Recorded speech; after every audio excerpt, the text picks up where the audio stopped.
Boa tarde. Então, a mãe tinha assinado a procuração, né? Então, eu e o irmão caçula estávamos como procuradores. E dois dos irmãos ficaram meio descontentes com essa situação. Então, o cantor falava assim para mim, não, que aí depois coloca todo mundo como procurador. Meu Deus do céu, minha mãe, para que colocar todos os filhos como procuradores? Nada contra se essa fosse a vontade da minha mãe, mas acontece que na hora que nós fomos, que nós marcamos para irmos ao cartório, ele não apareceu. Então, particularmente, eu acredito que isso também tenha sido uma razão, né, para ele simplesmente abandonar, porque provavelmente, se o cantor fosse um dos procuradores e ele tivesse a oportunidade, ele ia simplesmente roubar o que tinha para roubar e ia sumir do mesmo jeito. Ele sempre fez esse tipo de coisa. Então, depois que ele se converteu, isso dele não mudou. Então, se ele tinha oportunidade de se apropriar de alguma coisa e fazer uso próprio dessa coisa que pertencia à minha mãe, ele fazia. Então, eu fico imaginando, né, o cantor como procurador da minha mãe. Ela tinha terminado de ter um AVC. Ele consegue ir com ela.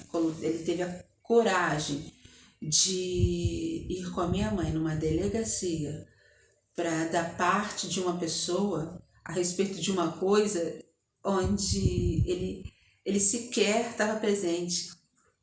Ou seja, eu tomei a atitude que eu tomei para proteger minha mãe.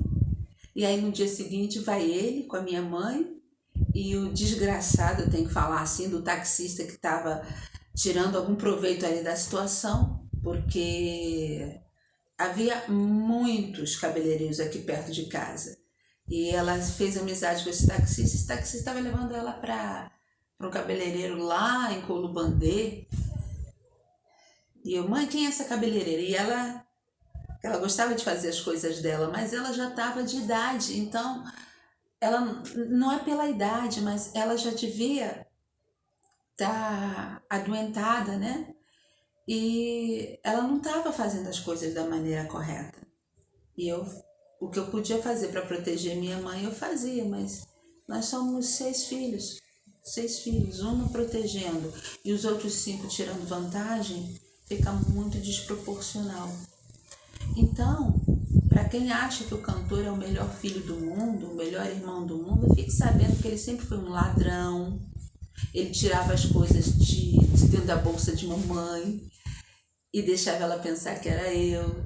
Ele me difamou com meu pai, com as minhas tias, com a vizinhança. Ele fazia de tudo para ele ter vantagens. Eu não sei que vantagens eram essas, entendeu?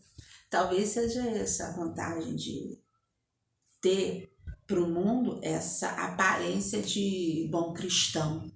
Ele nunca foi. Um bom cristão não abandona a mãe à beira da morte. Nós já sabíamos que ela estava partindo. Eu sabia que ela estava partindo, ela sabia. E ela falava assim às vezes que mamãe não me amava viver. Ah, mas eu sei que eu estou morrendo mesmo, eu não vou morrer? Por que eu vou ficar tomando isso? Eu falei, mãe, a senhora não pode saber se vai morrer. Quem é que sabe o dia da morte? A senhora não sabe lá? A senhora faz o tratamento, fica boa, com a bênção de Deus. E a senhora não sabe se de repente vai viver mais 30